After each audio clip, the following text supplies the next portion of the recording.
آپ کبھی ٹکسیلے گئے ہوں تو وہاں دیکھیے، میں ہڑپا اس لیے نہیں کہتا کہ میں خود نہیں وہاں گیا، ٹکسیلا یا ہڑپا یا موہنجو دارو، ٹکسیلا میں گئے تو اس کے یہاں جو اندر میوزیم ہے نا، اس میں چولہا، یہ چمٹا، 10 پناہ جسے کہتے ہیں، پھکنی، توا، پرات، لوٹا، کپڑے، اس قسم کے زیورات یہ رکھے ہوئے، لوہار کی وہ ایک ہتھوڑی سی، سنار کی سندان سی، بٹی، یہ چیزیں بھی ایک طرف پڑی ہوئی ہیں۔ لکھا ہوا کہ یہ 6000 سال یا آج سے 6000 سال پہلے کی ہیں، 4000 قبل مسیح کی۔ بہت عالی شان الماری شیشے کی جن میں بنائے ہوئے، پہرے لگے ہوئے، رکھے ہوئے، اور اس کمرے سے باہر نکلو نا تو وہ جو گاؤں ہے، اس گاؤں میں اسی قسم کی لوہار کی سنتی، اسی قسم کی سنار کی بھگنی، اسی قسم کے گھروں کے اندر چمٹے اور چولہے اور بھگنیاں اور توے اور پرات، وہی کپڑا، وہی زیور۔ کیا ہوا؟ یہ زندگی 6000 سال سے فریز ہو کے رہ گئی، منجمد ہو کے رہ گئی، ساکن ہو کے رہ گئی۔ وہ جو میں نے کہا تھا کہ وہ جو گڈھے کو مچھر ٹھوک رہا تھا تو اس نے کہا تھا منجے داروں میں جا کے جو بیل گاڑی ہے اس کو دیکھیے، اور وہ باہر جو بیل گاڑی جس سے آپ کا سامان آیا تھا اس کو دیکھیے جو کھڑی، جہاں وہاں سے میل ٹھکی ہوگی وہیں اس گاڑی میں ٹھکی ہوگی۔ تصویریں تو آپ نے دیکھی ہیں نا کہ وہ 6000 سال پہلے کے وہ بیل اور بیل کے پیچھے وہ گاڑی، باہر جا کے دیکھ لیجیے گاؤں کے اندر چل رہی۔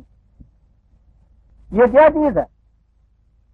اسلاف کے راستے سے جو ہوتا چلا آ رہا ہے اس کے اوپر ہوتی چلی جائے گی، زندگی منجمد ہو جاتی۔ اس کے برعکس زندہ قومیں، نشہ یہی ہے زمانے میں زندہ قوموں کا کہ صبح و شام بدلتی ہیں ان کی تقدیر۔ پچھلے سال کا ماڈل آج کے سال کے اندر صاحب آؤٹ آف ڈیٹ ہو جاتا ہے۔ 10 سال پہلے کی کوئی چیز آپ کے ہاں ہو اگر رکھی ہوئی، یہ گراموفون ہی رکھا ہوا ہو وہ ٹوٹو والا، ہنستا ہے آدمی دیکھے کہ صاحب یہ کہتے ہیں کہ پرانے زمانے کے یہ لوگ یہاں بستے ہیں، تہذیب و تمدن ہی نہیں آئی، زمانہ کہاں چلا گیا، کہیں چلی گئی بات۔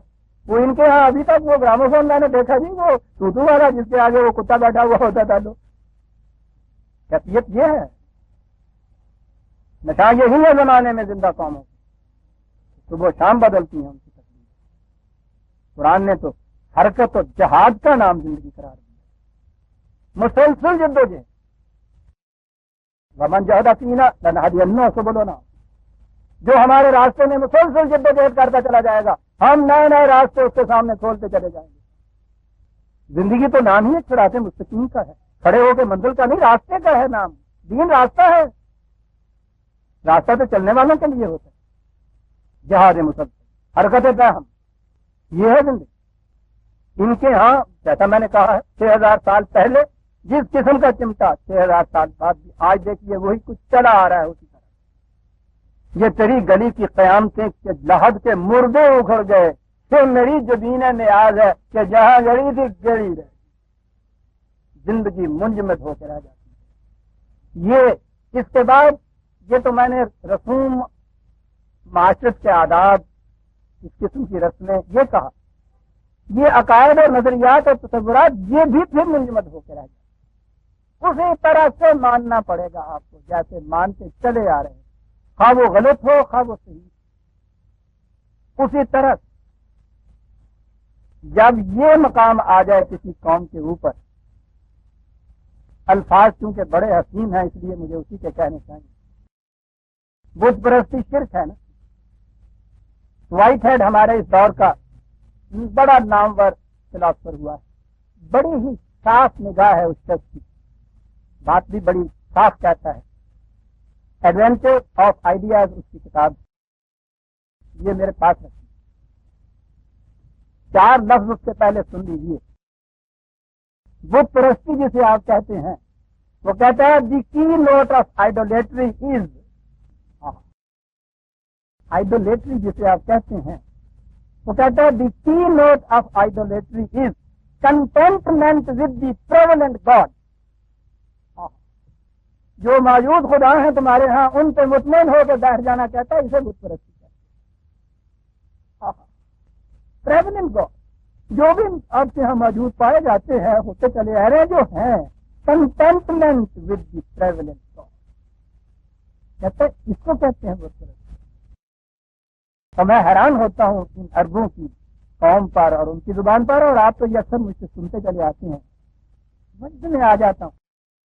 ان کے ہاں قرآن میں بھی آپ دیکھیے گا بت کے لیے لفظ جو ہے وثن ہے، واؤ سے نون جس کی جمع اوستان آتی ہے.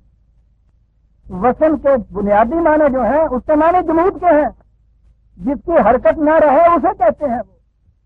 وہ بت کو وثن اس لیے کہتے تھے کہ اس میں حرکت ہوتی نہیں تھی.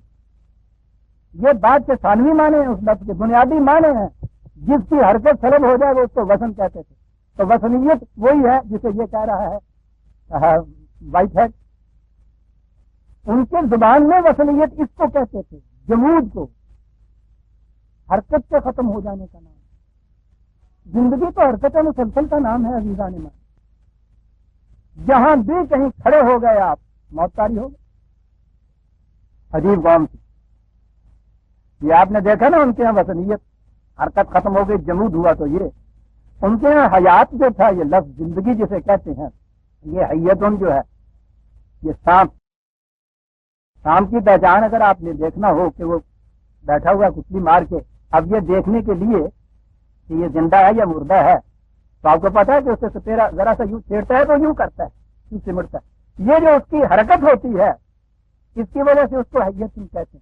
اور یہاں سے عربوں نے لفظ حیات بنائی کہ ذرا سی چھیڑ سے جو یوں حرکت میں اندر آ جائے اسے حیات کہتے ہیں. کیا بلا تھی یہ قوم، کیا زبان تھی. اب سے سعادت بھی تو اس زبان کو یہ نصیب ہوئی کہ خدا کی آخری کتاب اس زبان کے اندر، اور یہی زبان اس کی مکمل ہو سکتی تھی.